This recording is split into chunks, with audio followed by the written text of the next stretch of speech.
भाई और बहनों, इस तरह के शब्दों का इस्तेमाल मत करो। तभी अचानक एक बूढ़ा आदमी जिसका नाम जसवंत था वो वहां चलते हुए आया। हाँ, ये बात सच है कि वो तुम्हारी सब्जी के खेतों के ऊपर चलकर आ गए थे, लेकिन तुम्हारी सब्जियों को कुछ भी नहीं हुआ है। तुम्हें नहीं लगता कि इससे 20,000 रुपए का हर्जाना मांगना बहुत ज्यादा है? हाँ, मेरी इतनी मेहनत तो बर्बाद हो गई है, तो तुम्हें इससे क्या फर्क पड़ेगा? संतरी ने गुस्से में बूढ़े आदमी को भी बहुत भला बुरा कहा। जब गांव के लोगों ने ये देखा तो उनमें से कुछ लोग तुरंत संतरी की बुराई करने लगे, कहने लगे कि उसे इस तरह की धोखाधड़ी नहीं करनी चाहिए। क्या तुम इस दुनिया में और नहीं जीना चाहते? हाँ, ठीक है, फिर मैं आज रात अपने पति से कह दूंगी कि गांव का पीने का पानी बंद कर दे। जिग्नेश, इस औरत को 10,000 रुपए कंपनसेशन के तौर पर दे दो। हालांकि जिग्नेश इस वक्त बहुत गुस्से में था, फिर भी उसने पुष्कर की बात मानी और चुपचाप 10,000 रुपए निकाले और संतरी को दे दिए। ठीक है, आज मैं तुम्हें इतने में ही जाने देती हूँ। तुम तीनों अगर चाहो तो मेरे घर पर आकर रुक सकते हो। मैं एक का केवल 100 रुपए चार्ज करता हूँ। हाँ, लेकिन गर्म पानी नहीं मिलेगा। अगर तुम फिर भी चलना चाहो तो चल सकते हो। ओके। जसवंत चलते हुए धीरे धीरे बोला, तुमने वहां पर पैसे देकर अच्छा फैसला किया। एक बहुत बड़ी दुर्घटना से तुम बच गए। उस औरत का पूरा परिवार ही गांव के लोगों के साथ दबंगई करता है। उसका पति गांव के पीने के पानी के कनेक्शन का इंचार्ज है और गांव में पानी आएगा या नहीं ये उसके पति के मूड पर ही डिपेंड करता है। उस रात को तीनों लोग जसवंत के घर पर रुके। जसवंत उन लोगों की खातिर करने में कोई भी कसर नहीं छोड़ रहा था, और तो और उसके घर पर रात में रुकने की कीमत भी बहुत कम थी। क्या आप हमारे साथ कल के दिन के लिए एक गाइड की तरह चल सकते हैं? जसवंत तुरंत राजी हो गया, लेकिन साथ ही साथ उसने पुष्कर को खबरदार भी किया कि अगर तुम लोग आइलैंड पर घूमना चाहते हो तो कोई दिक्कत नहीं है, लेकिन तुम इसके सामने वाले आइलैंड पर बिल्कुल नहीं जा सकते, क्योंकि वहां बहुत खतरनाक मॉन्स्टर्स रहते थे। पुष्कर ने अपना सिर हिलाया, क्योंकि इस वक्त वह केवल अपने 6 पार्ट्स ऑफ रिकार्नेशन डिस्क के फ्रेगमेंट्स को ही ढूंढना चाहता था। अगली सुबह कई लोग आइलैंड पर घूमने निकल गए थे। हालांकि वहां बाकी लोग केवल मजे करने के लिए आए थे, लेकिन पुष्कर को केवल अपनी उस छोटी घंटी के बताए हुए रास्ते पर जाना था।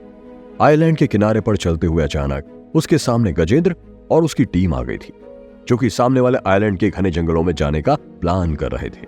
पुष्कर थोड़ा हैरान था, क्योंकि उसकी छोटी घंटी भी उसे उसी आइलैंड की तरफ जाने का इशारा कर रही थी। पुष्कर ने जसवंत से कहा कि वह अपनी बोट सामने वाले आइलैंड की तरफ घुमा ले।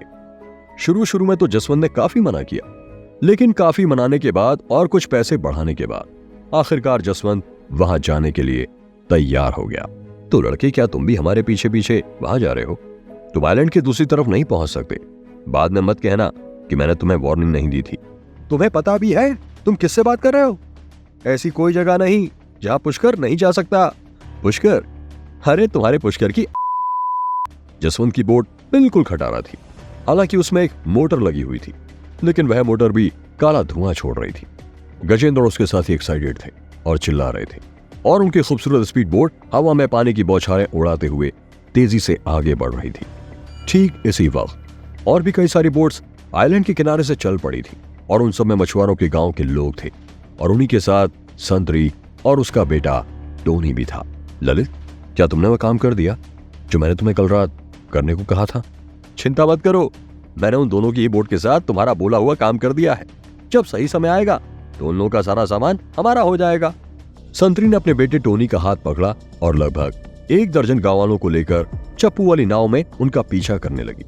पुष्कर के चेहरे पर अभी तक कोई खास एक्सप्रेशंस नहीं थे।